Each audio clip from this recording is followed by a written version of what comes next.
Plastic Forum a success. The Norwegian Agency for Development Cooperation, NORAD, for funding, essential. The Plastic Waste Partnership for their collaboration in the organisation of the event, and for the Plastic is Forever photography competition. Don't forget to collect your photographs and calendars over there at the data place. The United Nations Institute for Training and Research, UNITAR, Open Geneva, University of Geneva for the Plastics is Forever Hackathon. Mikey Studios, who developed a fantastic virtual platform for the event, thank you very much. The organisers of more than 20 forum and side events, a huge task, including the United Nations Environment Programme, the Food and Agriculture Organisation of the United Nations, the Government of Norway, the World Health Organization, the United Nations Development Programme, the European Investigation Agency, the International Pollutants Elimination Network, GRID Arundel, CEGAD, AEEFG, the Nexus 3 Foundation, the Stockholm Convention, Regional Centre for Capacity Building and the Transfer of Technology in Spain, the China Biodiversity Conservation and Green Development Foundation, Fukutomi Recycling, and the Global Alliance for Incinerator Alternatives. The Plastic is Forever photo competition and hackathon participants, thank you very much indeed, and all of the BRS COPS delegates who attended this discussion and had a look at the booths. The Plastics Forum was born out of the need to show that the international community is taking concrete action to resolve the global plastic waste crisis. The Plastic Waste Amendments and the recent announcement of the decision to establish an international legally binding instrument that will ban plastic waste are proof of the fact that we are not just talking the talk, but also walking this very difficult path, clearing the way for generations to come. So please stay with us. We have much to share. And I just want now to introduce Carlos, who we all know very well. Carlos Martin Novella, Deputy Executive Secretary of the Basel, Rotterdam and Stockholm Conventions. Thank you, Carlos. Thank you, sir. Thank you very much, Paul. And just to say again how happy we are having you with us. It's not only that you know about the plastics in the most remote areas in the world you have been, and you found these nasty things there, so you know what we are fighting for, and you're also an ambassador of the Plastic Waste Partnerships. Thank you very much to be with us. And secondly, to thank all the sponsors that Paul mentioned, in particular the Norwegian Agency for Development Cooperation, who has been made possible to make this event. It's been very good to have you all these 3 days with all these events, and now I'm in the doubting task of being between you and the drinks that are there. So I'm not going to be very, very long. I don't have much substantive to add, but just simply to say thank you very much to all of you to be here during these days, following these discussions, participating actively in the discussions. I think it's a very important forum and activity. We have seen how since 3.5 years ago, when the proposals for amending the Basel Convention came to the open-ended working group here in Geneva, and just in a record speed time, the Conference of the Parties adopted this just 3 years ago, we have seen how the momentum has been gaining, and not only the amendments on transboundary movement of plastic waste are already in force, already active. We also have now, as a second step, in front of the delegates that will be discussing very soon and hopefully agree on the guidance for the technical guidance on how to address, how to manage sustainably plastic waste at local and national level, and a number of other initiatives, proposals that the Basel Convention and also the Stockholm Convention could do in the future. In addition to that, just 2 months ago, we saw how UNEA took action, and we have now these negotiations on the plastics treaty that we hope will help to fill all the gaps that we cannot reach, and all the areas in the problem that is causing the plastics that we cannot reach. Basically, while we can manage the waste, managing the waste is to be in the barricades. So what we would expect this new treaty is to prevent the waste to happen in first instance, so to have less and less waste to manage. And with this, I would like to Well, I am waiting with a lot of curiosity to see who are going to be the winners of the photo competition and the hackathon. This will return to you. And once again, thank you very much to all of you for being with us these days, and in particular after this very long week of negotiations and talks, to stay with us at this late hour on a Friday is really commendable. Thank you very much. Wow. Bravo, Carlos. Thank you very much indeed. Thank you so much. Wise words.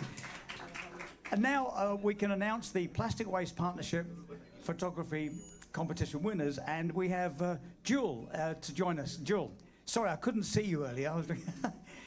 Jewel, thank you so much. Thank you. Over to you. Thank you very much. Hi, good evening, everyone. Bonsoir.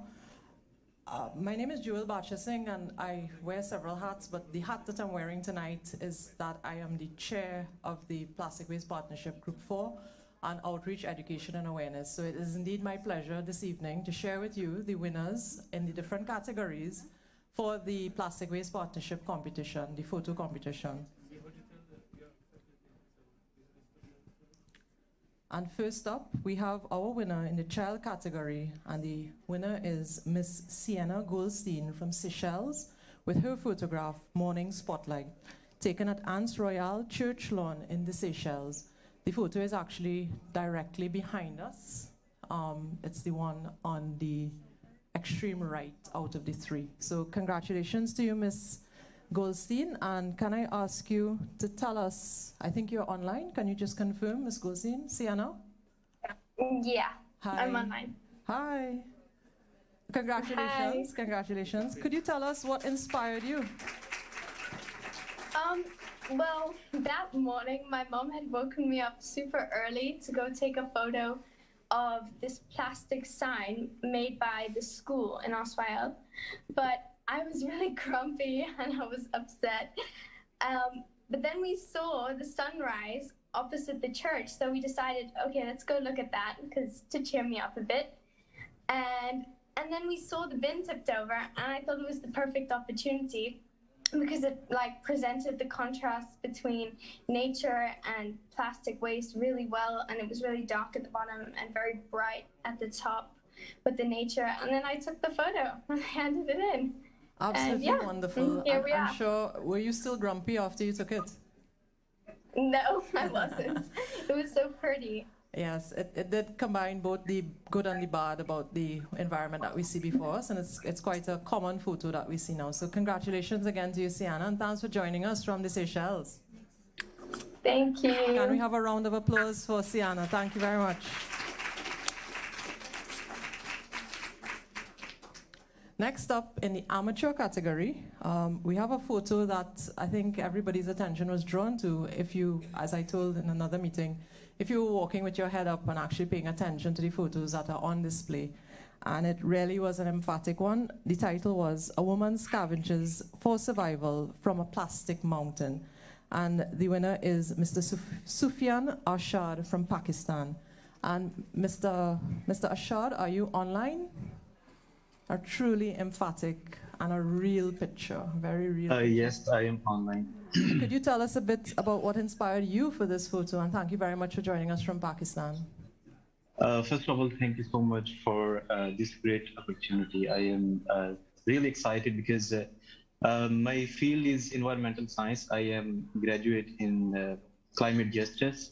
So I'm keen about waste management and plastic. And it was around early morning. I was with my little brother, and suddenly I have seen this lady. She was sitting in the middle of this whole mountain of bottles, and I was. It clicked to me I should click this picture. Because in our society, because I belong to a small town in Pakistan, there is people are living below the standard living, So this picture appealed me to express my feelings about our society, how people are struggling to get a piece of bread, like even it's a waste, but still they are finding the piece of bread from that waste. Thank you, Mr. Ashad. Not just a picture, a lot of passion coming out from you there. Thank you very much. And maybe you won in the amateur category, but maybe I can take the liberty and be a bit prophetic, and maybe soon you'll be in the professional category. But certainly you have a very good eye. I am not one, but it was one of those pictures that really caught me. Thank you very much for joining us. Congratulations. Thank you so much.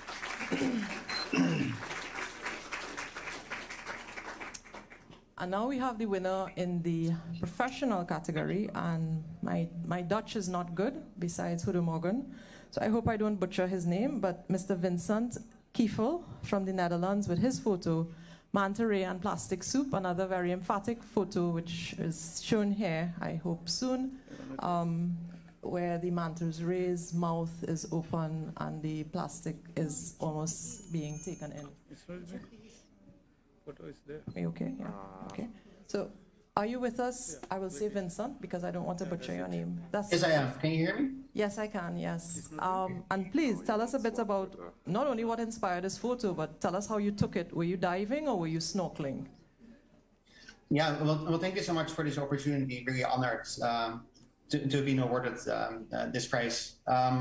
So being a diver and underwater photographer, manta rays are my favorite species. They're super intelligent, they're very social, they're very curious and also very playful. They can reach almost 5 meters in wingspan, so they're huge. And they also have the largest brain to size ratio of any fish. So they actually display a lot of cognitive abilities that you would also see in, for example, dolphins, primates, or elephants. So I was on a trip to Indonesia in Bali, where I was basically diving with these manta rays while they were just feeding. But then this huge squad of plastic soup came drifting in. And for me, honestly, that was one of the most heartbreaking experiences that I've ever felt underwater. Just the manta rays had plastic all over them, around their mouths, their bodies, while they were swimming and trying to sort of feed across this garbage patch. Researchers have actually found that these particular manta rays in Indonesia may ingest as much as 60 pieces of plastic per hour. And as you can understand, this can be both lethal to the individuals, but may also very well have long-term health risks. So yeah, the one thing I do hope is with this photo that it tells a story for those who cannot speak for themselves. And that it will also inspire the change that our ocean so much needs. Thank you very much, Vincent. A really emphatic photo. I myself scuba dive, and I also have an affinity for manta rays, and they're really very graceful animals. And really, it is in a plastic soup. That's a very fitting name as well. Congratulations, and congratulations to all of the winners. The overall photos were, of course, placed into a calendar, which was placed at your seat when you arrived to the Conference of Parties. So you do have all of the photos. And despite, we have the culture of announcing winners, we want to congratulate all of the participants. There were over 100 entries globally, and all of them are winners in their own right. So with that, I'll pass you back to the chair. Thank you very much. Hey, thank you very much. Thank you. And now, if I can hand to, we're now going to present the Plastics is Forever Hackathon Prototype Solutions. And to do that for us, we've got Aphrodite, Partnerships Officer, Office of the Executive Director, United Nations Institute for Training and Research, UNITAR. So are you there, Aphrodite? With luck, you're online. Yes, I am. We can hear you. We can't see you, but we can hear you. Excellent. Thank you so much, Paul. And we are very happy to have been part of this great initiative of the 2022 COPs and the Plastics Forum through the hackathon. And we wish to thank and really congratulate the Basel, Rotterdam, and Stockholm Conventions Secretariat for their trust and partnership. And this hackathon on sustainable management of plastic waste is part of a bigger initiative that UNITAR and Open Geneva grow together. This is the SDG Open Hack to promote the education and practice of open innovation for the Sustainable Development Goals on different topics and wide latitudes from Europe and all over to Asia, Pacific, and partnering with local and international partners. And we are very happy to have done this with BRS. And this is the very first hackathon to not only raise awareness, but even more to engage people and especially the youth in innovating and finding solutions over the plastic waste problem. And a topic for which we should all become learners, but most importantly, to become practitioners and put ourselves in action for resolving. And this is exactly why the SDG Open Hack is developed and promoted as education and practice. Education through the SDG Innovation Bootcamps to train people on key SDG topics and also cross-cutting skills to innovate for addressing different challenges and to apply this knowledge and skills and continue learning by doing in hackathons. So a double concept and educational approach there. But I don't want to take much time explaining further. I really want to congratulate all the participants of our hackathon and also to now give it over to the finalist team who made it. And their solution, their team is called Map Your Trash, to tell us a little bit more about their challenge and their prototype innovation. There is a greatly motivated team in Switzerland, but also that work together with members in Asia, in Saudi Arabia, and engaging in this 24-hour hackathon to give us a creative and innovative solution on solving a part of the plastic waste problem. So over to you, team Map Your Trash, Natalie, Christian, and Kazem. Thank you so much. I'll share my screen to show you our pitch video that we have created throughout the last 24 hours.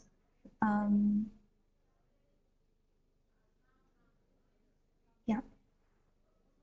Does it work for you guys? Can you see it?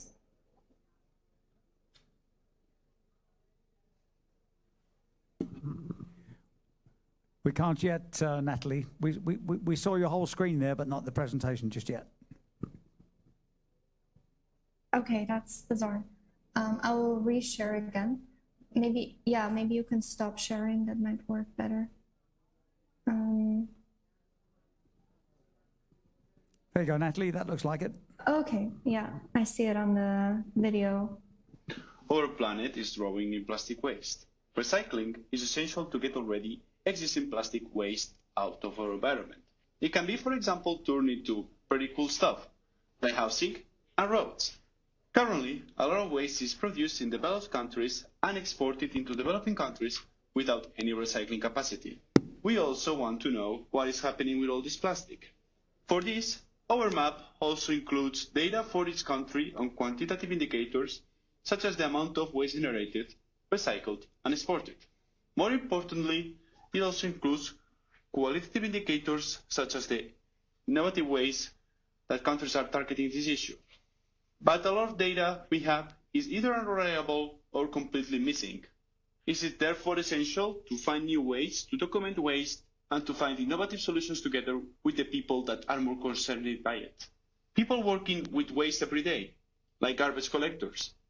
We propose to partner with city waste removal departments to take photos of the waste they collect every day where they find it. By analyzing these photos, it is possible for policymakers to find the places where plastic collection facilities are needed and the incentives to make them successful. Waste can also be found far away from humans. To know more about the plastic that ends up in beaches, forests, and deserts, we propose to cooperate with local NGOs and schools conducting cleanup activities. By identifying the origin of the type of plastic and by weighting in it, we can connect additional data on where plastic ends up and where recycling is required. As a side effect, the environment is cleaner and the collected plastic can be recycled. All the data collected can be aggregated and mapped out on our website. This helps different initiatives to connect and identify the change points to be addressed to fight plastic waste. It is important to know where waste comes from and where it ends up so that the necessary recycle facilities can be built. To know this, it is essential to engage with local communities and to find solutions together with them and empower them to take action themselves. Please check out our first draft of map through this QR code. Thank you very much. Thank you very much for giving us this opportunity to present. Thank you, our Natalie. idea. Thank you. So now a couple words on the team. So I'm Natalie. I'm a student of Sustainability, Standardization, and Social Regulation at the University of Geneva. The voice that you've heard, that is Christian, who is a master's student in responsible management also at the University of Geneva. And the map prototype that you can find through the QR code, it has been done by Wazem, who is a civil and environmental engineering student, and as well as entrepreneur, and he works in also the field of construction waste. We've also had yesterday the pleasure to meet Rima, who is an expert in humanitarian and development. So as you have seen through our presentation, we believe that the future of plastic management has to be collaborative, and it needs to include not just governments, but it also needs to include local communities, so that it is possible to identify where what kind of facilities are needed to collect waste and to manage waste more efficiently, and to be able to respond to actual needs on the ground, as well as the possibility to obviously connect those local communities also to change makers around the world. And we believe that this map can be a first step to address challenges related to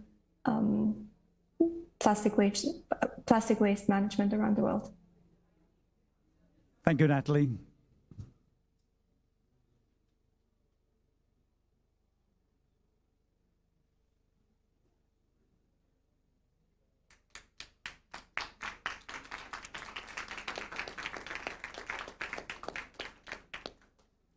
Aphrodite, thank you very much. I wish you were here to join in our food and wine celebration, but thank you very much. Thank you. Thank you. A pleasure. Okay, everybody, that's it. I really am that man standing between you and the wine and food. So thank you very much. Let's have some. Thank you.